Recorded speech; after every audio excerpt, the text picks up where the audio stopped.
My favorite topic, Veyodayta Moskva, hey? Love it. I could talk about it for hours. Good morning, everybody. welcome, everybody. Shalom. Good morning. Dan and Harvey, Warren and Marty. Everybody else is with us live or later. It's quite amazing, to hear from people that watch us later and send me information, send me questions, comments, sometimes in previous classes. It's really very, very nice. We have not only an international community, but global, but a truly virtual community where you can be learning things that happened a while ago. So it's like a quantum leap. It's fantastic. It's great. It's good, exciting stuff. Let's get down to the grassroots. We've spoken a lot about the philosophy. Let's apply it to terra firma. The Talmud says that there's 3 ways to get to know a person. If you really want to get to know somebody, golf is not one of them. It'll be interesting. Golf. You play golf with somebody, you really get to know them, right? Actually, golf is one of them. Golf is one of them. You know what? Talmud says golf is one of them. I'll tell you what Talmud says about golf. It says, it uses a better term for golf. It says, Adam nidain b'koisoi kisoy v'ka'asoi. A person is judged by his cup, his pocket, and his anger. Koso, kiso, and ka'aso. What does that mean? His cup, when he drinks, you get to know him. No, not that cup. The cup is the drink. When he drinks, sometimes you'll meet somebody and he starts cursing, cussing, angry. Another person, he drinks, he becomes a man, she's sweet, right? Gentle. The second one is kisoy, his pocket, which means his wallet. How do you deal with it? How he deals with money? Some people, to them, money is like a dirty word. They can't deal with it. It's you ask them for 5 cents and they'd rather bury themselves than give you 5 cents. Another person, the third person is kaso, is anger. Anger. That's what happens on the golf course. A person hits the golf ball, and it goes into crashing windows over there. Somebody right into the water. How do you react? Does he start cursing and tantruming, or is breaking the golf club, or is he like no big deal? All right. So I would imagine that would be a reference to golf. That's how you get to know someone. You want to do business. You play golf with them. You get to see what they're like. I've actually seen twice in my life. True colors. Entire bag golf clubs thrown into the water. Twice. Twice I've seen it. And both times you did it. All right. So Chevra, we spoke yesterday about the axe meditation, which was not getting stuck in the, good morning, Elaine, not getting stuck in the false perception, not getting stuck in the medium, in the axe, and remembering that everything comes from the wood chopper, which means basically on a practical level that Hashem provides for all of our needs. Hashem provides for all of our needs. Yes, it goes through the doctor for health and goes through the stock market for money. But remember that they are just axes, and it really comes from Hashem. So now, on a practical level, how is this going to change my life? This is das now. Chachma bina das, idea, understanding, and realization or feeling. We have understood the bina, the understanding. Now it's time to take it to the level of feeling of das. How do we do that? By meditating upon it. How do we meditate? When we just think about it.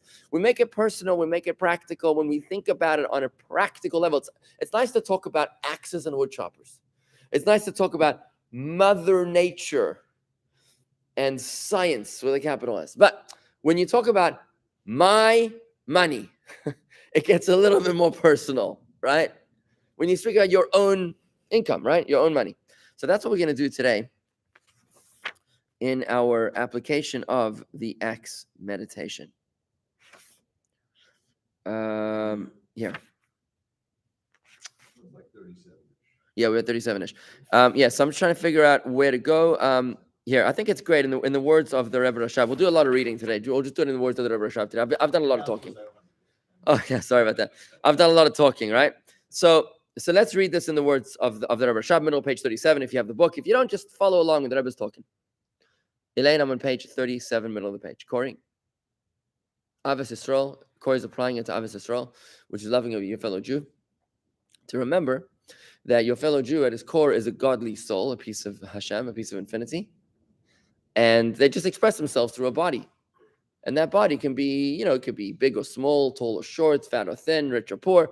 Don't get stuck in the axe. Remember the wood chopper, right? Thus it is written, shall an axe boast over one who hews with it?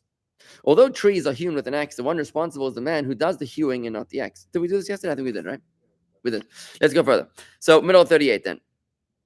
Oh, let's go to applying it to business. So the above relates to a concept explained in the other sources within the context of the interpretation of the verse, and God shall bless you in all that you do. This verse is in Deuteronomy, that Hashem wants to give us money, but he wants to remain anonymous. Therefore, we've learned this many times, he wants it to go through a way that makes it look like it didn't come from him. He wants you to get a job, make an investment, do something. Hashem will bless you in all that you do, but you got to do. This is the true meaning of God helps those who help themselves. It's God, but he's helping you when you help yourself. See, people understand that metaphor or that aphorism to mean that there's no such thing as God. Like, God helps those who help themselves. In other words, help yourself and then call it God. But really what it means is that God helps you only if you make a move, you make an investment, you get a job. Only when you help yourself, that's when God can remain anonymous and he can help you. So here's what it means. The verse implies that man must do, i.e., he must involve himself in activity in the material world like a commercial enterprise, since it is necessary to receive one's life force from God's life and life energy, from God's light and life energy, as they have descended to the level of materiality. Were the person to be able to derive his life energy from spiritual light, i.e., directly from Havaya, it would be intellectual pleasure or the like. He would not have to become involved in business or other material pursuits. This is a little bit of a different explanation right now. But what he's saying right now is that if we got the light directly from Havaya, it might be expressed in a very pure form of energy, like intellectual light, and not US dollars, right? So there's an evolution of the energy here, which is a slightly different angle to what we're talking about. I'm going to go further here, Moral 39. That's what I really want to do today. We're talking about now fearlessness over worldly affairs. When a person, middle of 39, when a person comprehends and assimilates these ideas, as a matter of course, he will not be overly concerned with worldly affairs and will not be disturbed by them about them at all. That is the bottom line. If you focused on the axe, you'll get very stressed out from the fluctuations of the stock market. If you focus on the wood chopper, you won't. You won't get stressed out. Nothing will scare you. You'll never become afraid. Instead, God will be the entire focus of his attention, and this will be expressed in a commitment to prayer and to Torah study. Why is he praying in Torah study? Because he knows that the source of the blessing comes from Torah and mitzvahs, from Havaya, from Hashem. Yes, I need to involve in business, but only as an alibi to allow the blessing to come from its true source. So in his head, 90% of his attention is focused on Hashem, and 10% is on the business. But the atheist, the one who believes in the axe, focuses 100% of his attention on the axe and 0% on the wood chopper. Involvement in the matters of this world will not upset him nor prevent him from serving God. Now, this is when you have a conflict. Do I go to my business meeting with my biggest client, or do I do Yom Kippur? Which one do I do? Right? Now, Yom Kippur is not a difficult one because most Jews understand that Yom Kippur is important. But what about Shabbos? Good morning, Ed and Winston and Garrett. What about Shabbos? If you have a business meeting and it's Shabbos comes every week, right? So if he understands the wood chopper, then he'll keep Shabbos. If he understands the axe, he'll do the business meeting, right? This approach will be possible because he has a thorough knowledge that the essence is godliness. He sees right through the facade, and that God endows him with his vitality. He realizes how all the mediums and similarly all the material entities in which this influence is enclosed, e.g., one's commercial activity and similarly the bread which he eats, are all nothing in and of themselves, and they're not the essential source of his vitality. The essence is the divine light, which endows one with life, and all the material entities are merely mediums and vessels to enclose the divine light, so that this vitality can be expressed within the material plane on the level appropriate for each entity.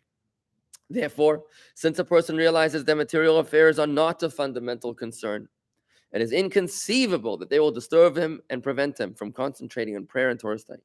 For he is aware that the essence is godliness and that he should cling to God and his Torah. This approach will also affect the nature of his business dealings.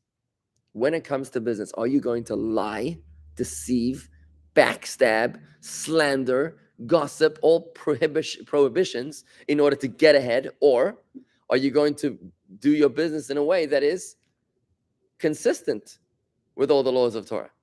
So if your money comes from the business, right, then you'll do whatever it takes. If the money comes from Hashem, and you only need to go through the business, you'll do the business in a way that is fully consistent with Hashem. Exactly.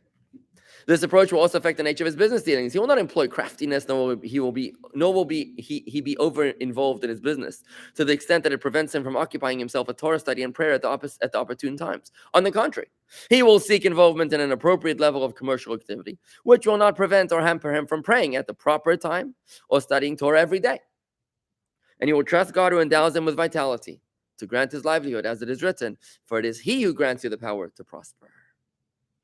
There was a chassid of the Rabbi Rashab, the author of this Maamar. Good morning, Terry. Great. Thank you so much for your comments. They've been so meaningful and helpful in the discourse. Terry's from Atlanta. And of course, to everybody that helped, to Marty, to Harvey, to Elaine. And I have to stay strong, the truck driver, good to have you with us. There's a story that Rabbi Rashab, a chassid came to him, a chassid whose business was in galoshin. You know galoshin? Or? Is that an English word or a Russian word? Galoshes, like you put on for the rain. Galoshes, yes, like rain boots. His business is making rain boots. So what did he do? He comes to the Rabbi Rashab and he's obsessed with his business. He's obsessed with his rain boots business, right? His head is not in Veyodayta. His head is in galoshes, right? So the Rebbe Rashab he comes into the Rebbe for Yechidus, for private audience. And the Rebbe says to him, he says, I've seen people have their feet in galoshes, but I've yet to see someone who wears galoshes on his head. You see what I'm saying? Your head is in galoshes. Why is your head involved, fully invested in the business? Your head should be in heaven. Your feet should be in the galoshes. This is what King David means when he says, the sweat of your palms you will eat. From the sweat of your palms you will eat. Then it will be praiseworthy and good for you.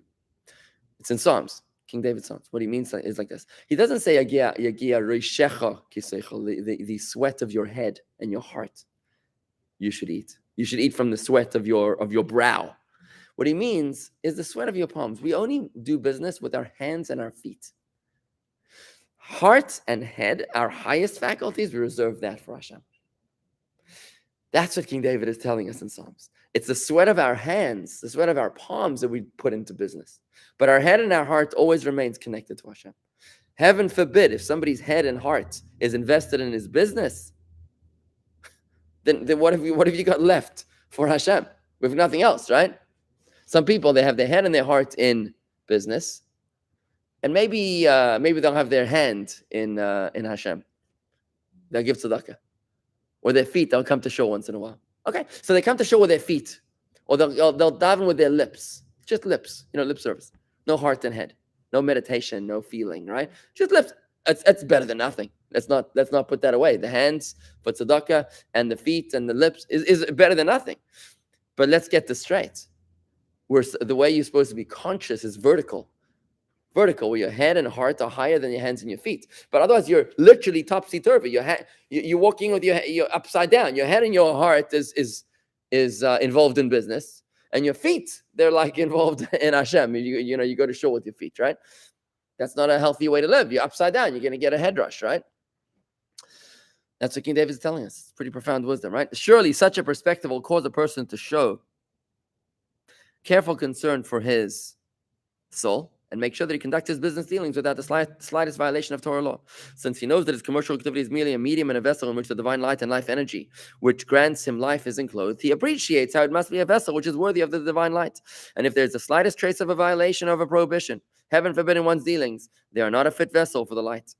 It is only when there is no trace of sin or the violation of a prohibition in one's dealings that they can serve as a medium to draw down the godly light and life energy which endows one with life. What does this mean? Just like when you want to catch the rain, somebody's pouring water. What do? You give them a cup, right? You give them a cup, and the water goes into the cup, and you drink the cup, right? What happens if you give them a cup with a big hole in it, like a big hole at the bottom? What's going to happen?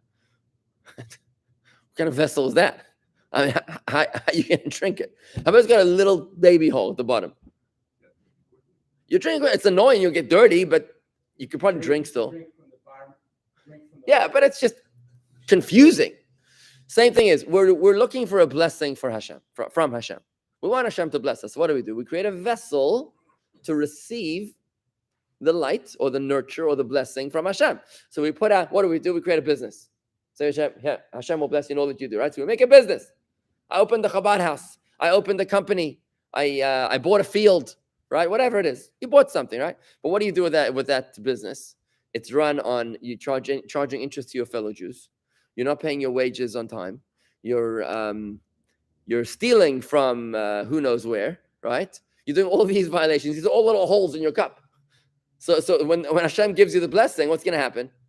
It's all going to come running out. It's not a proper vessel to contain the blessings.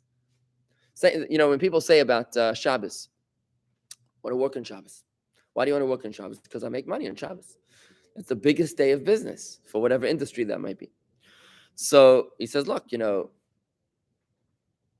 have to work on Shabbos. Now, if the money comes from, this is a big test, huge test. If the money comes from the business, then you're right. But if the money comes from Hashem, then you're wrong.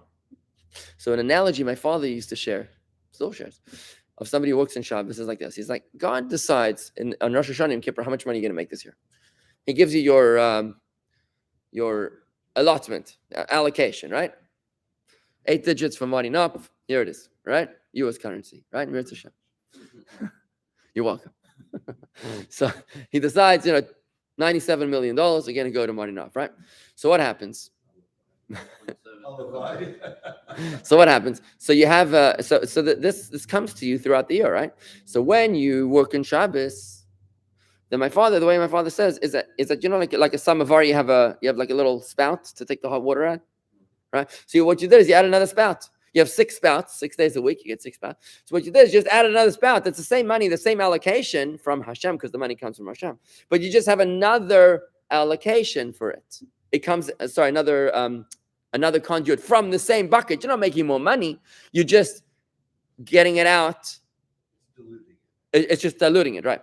But more than that is actually what you're doing is you're really making a hole.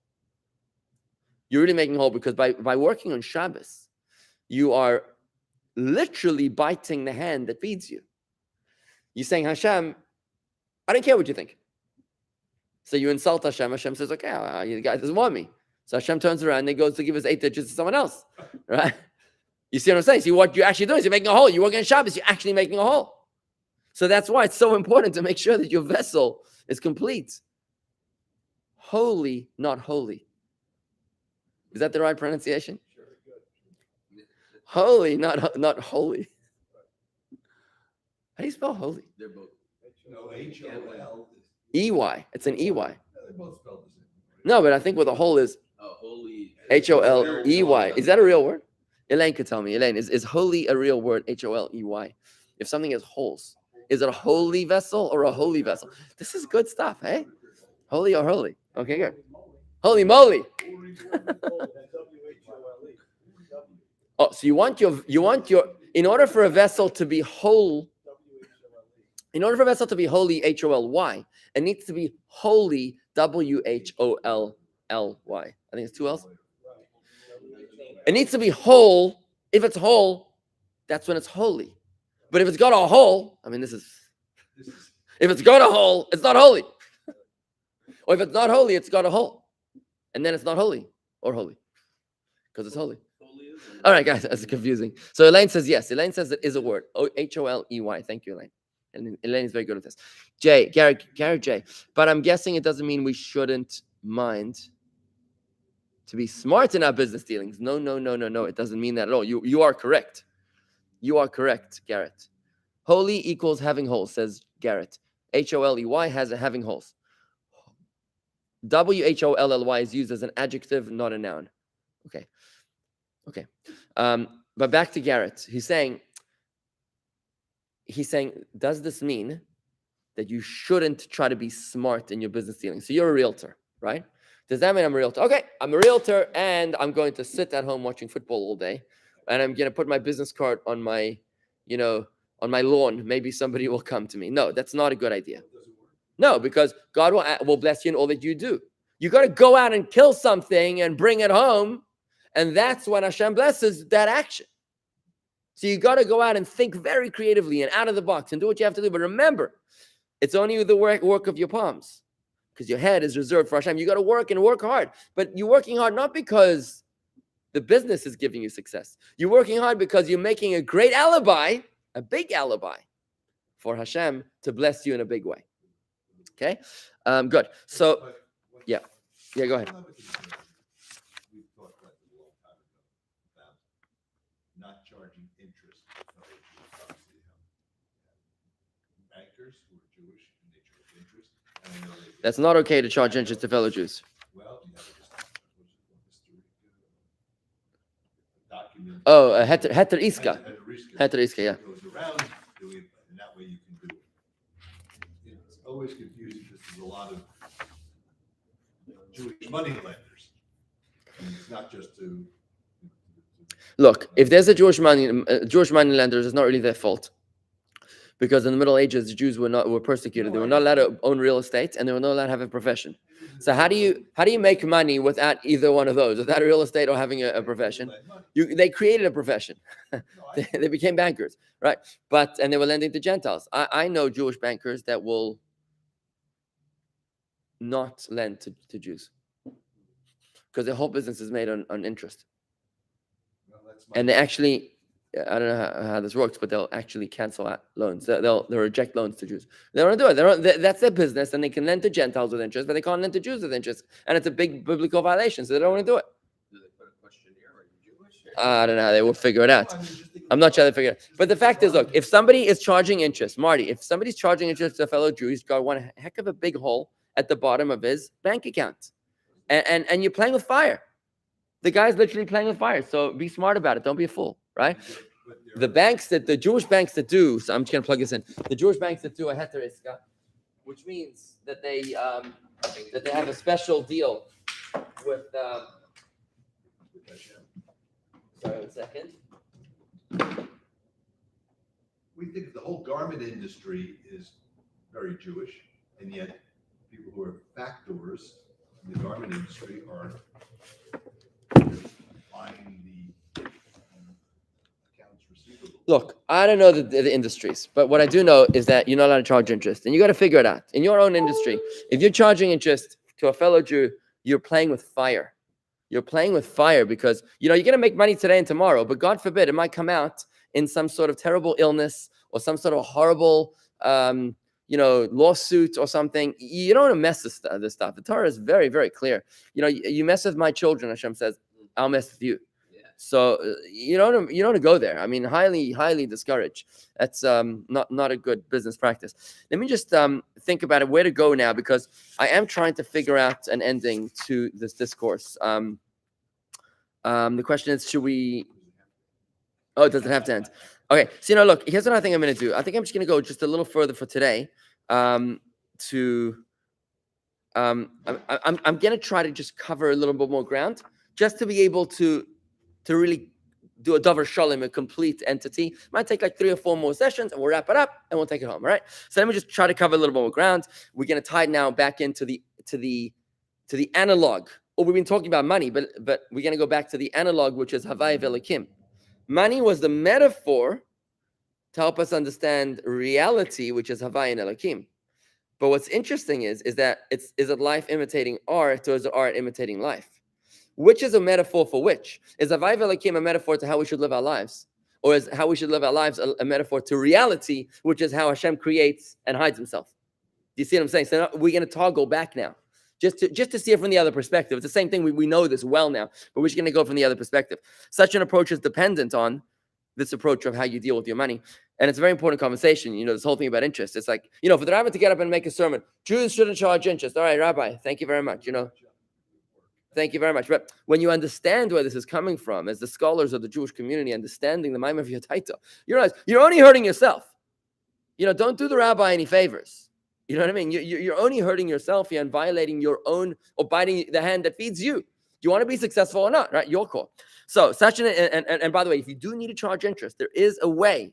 It's called a heter iska, which is a certification. It's like a kosher certification certificate, which effectively transforms the relationship from a lender borrower to a partnership with shared profits. It is like a legal construct, but there you have to have the heter iska. You need that document that says this. I'm going to lend you $100. You're going to pay me back $200, not because I'm charging you interest, because I'm investing in this venture that you're doing. It's called a heter iska. There's a way around it. Okay. Such an approach is dependent on the unification of the names Havaya and Elokim, i.e. that one appreciates that the name Elokim does not conceal the name Havaya at all, and that Havaya is the source for all creation, and that creative energy is directed through the medium of the name Elokim. This leads to the awareness that all the mediums, the angels, the zodiac, the mazalis, are of no importance in their own right. No idolatry, right? Idolatry is, as in Mesopotamian pagan times, and idolatry in today's times where we worship the almighty US dollar, God forbid, right? They are merely agents to convey the influence and can be compared to an axe in the hands of a woodchopper.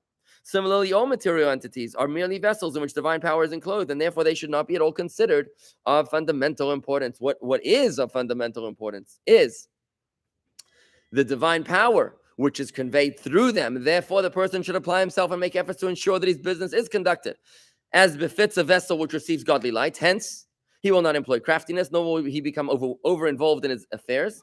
His business will not trouble or disturb him, nor will it hold him back from Torah study, prayer, or service of God. I remember when we were buying our house, we had to sue the seller because he changed his mind. We bought it at the bottom of the recession. Something happened. Yeah, he changed his mind. Didn't want to sell anymore. So we sued him. We sued him, and it took like a year until eventually we did the closing. We did the closing Erev Yom Kippur. It was Erev Yom Kippur. And, we're not going to mess around with the closing date because, was it Erev Rosh Hashanah? Actually, it was Erev Rosh Hashanah. And we were sitting there literally till 5 o'clock. Services were, I think, 7 p.m. We sat in this office till 5 o'clock. At 5 o'clock, my wife and I said to the closing people, we said, listen, we are leaving now, but the deal's not done. We said to the realtor, you figure it out. We're going. He came to shul the next day to tell us the deal was done. Don't tell me. Yeah, listen, the deal's done. Mazel tov. You can't give me a mazel tov. You bought the house. All right, thank you very much. But there's no way. I'm not going to say, well, my house is important. Forget about it. It's not happening. I'm not violating. The blessing of the house comes from Hashem. This is particularly true since these entities cannot, in and of themselves, prevent one from serving God. For they do not represent, nor is there a possibility for genuine concealment of God's light, as explained above in detail. They cannot, these vessels cannot, these mediums cannot conceal the light of God. They're windows, they're not walls. Nature, science, money, investments, none of this can conflict with the source of the blessing, just like the mask doesn't compete with the face.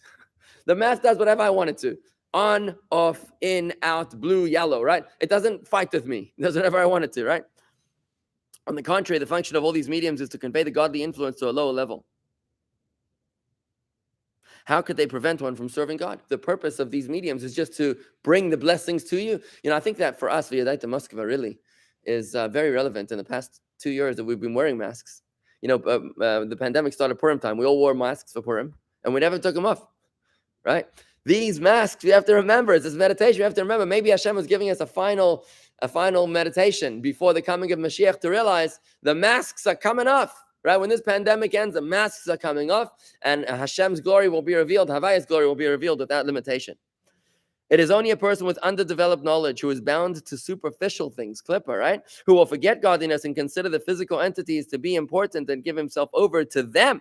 And when this happens, they will hold him back and hinder his spiritual activity because he believes in the entity.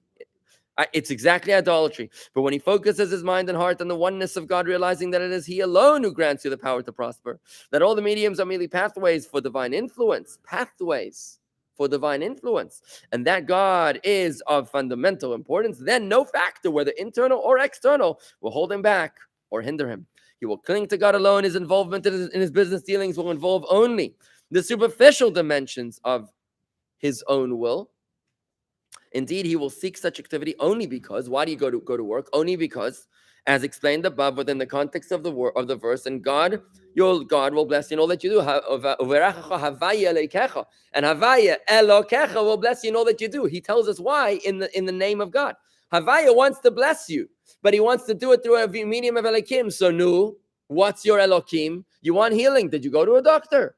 Did you eat healthy? Did you take your vitamins? Did you go to the exercise? When you want to get healing, you've got to create an alibi. Havaya Elokim. It's amazing. You can read the verse and you understand what it's saying. Uverachacha, and will bless you. Who's going to bless you? Havaya Elokecha. B'chol hashatas, in all that you do. It is necessary, only because of that, it's necessary that the divine influence shall pass through the medium of physical activity. But really, I don't need to work because Hashem provides. And where do we see this? In the manna in the desert. We spoke about this yesterday. The manna was the real symbol, the demonstration that Hashem provides for all of our needs at all times in the most impossible of places like the desert. If you can provide for 3 million Jews in the desert, surely you can provide for me in Palm Beach Gardens, right? In 2022, when there's an overabundance of food, right? Oh, that's why you don't work. All right. So you're a very lofty level, hey? And therefore, on that note, he says he doesn't work because he goes straight to Havaya. His allegiance is to Havaya. I want to just tell a quick story. Quick story. Language is very reminiscent of Gates of Trust, says Elaine. Very good. It's all tied together. It's all the same truth here. I want to give you a quick story. So Joseph sat in jail for how many years? 10 years. And then he sat in jail for another 2 extra years. Right? Why did he sit in jail for 10 years? No, sorry, he sat in jail. The whole story about why he did that. Right? He was in jail, right? After 10 years in jail, he interprets the dream of the butler and the baker. And he asks he tells the baker's going to die, but he tells the butler, you're going to live. When you live and you go back to Pharaoh, please appeal to him on my behalf. Remember me to Pharaoh. Is that a terrible thing to do? According to what we've learned, that's the right thing to do. You've got to take action, believe in Hashem, but take action, right? So he did the right thing. And the Torah tells us he was punished to stay in jail for 2 more years. That the butler went out and he forgot him for 2 years until Pharaoh had his dream 2 years later. And he said, oh, actually, I remember there was a guy in the jail that interpreted a dream. Why was he punished for this? What's wrong with Joseph? He did Veyodayta Moskva. He did the right thing. The Rabbi explains Joseph as a whole different level. For all the rest of us, regular people, we need Havaya and Elokim. But Joseph was such a tzaddik elyon, a supernal. For him, his relationship was pure Havaya, which is way beyond Veyodayta Moskva. It's a whole different level of reality, just for us to know that there's a different peak, right? Yosef, for him to engage in Elokim was violating his divine mandate. How you know that you're on that level, I don't know, but maybe you just said that you're on that level, so maybe you're like in Joseph, right? Okay, let's just wrap it up. And therefore, he will conduct his business dealings in a desired manner, as explained above. And primarily, he will cling to godliness, and in this manner, he will attain fulfillment in his relationship with God, his Torah, and his service. Just a little bit more. In contrast, there are those who, heaven forbid, separate between Havaya and Elokim. They separate. They divide Havaya and Elokim, like the generation of the Great Schism, the Tower of Babel. They said, God created the world, but he's on vacation.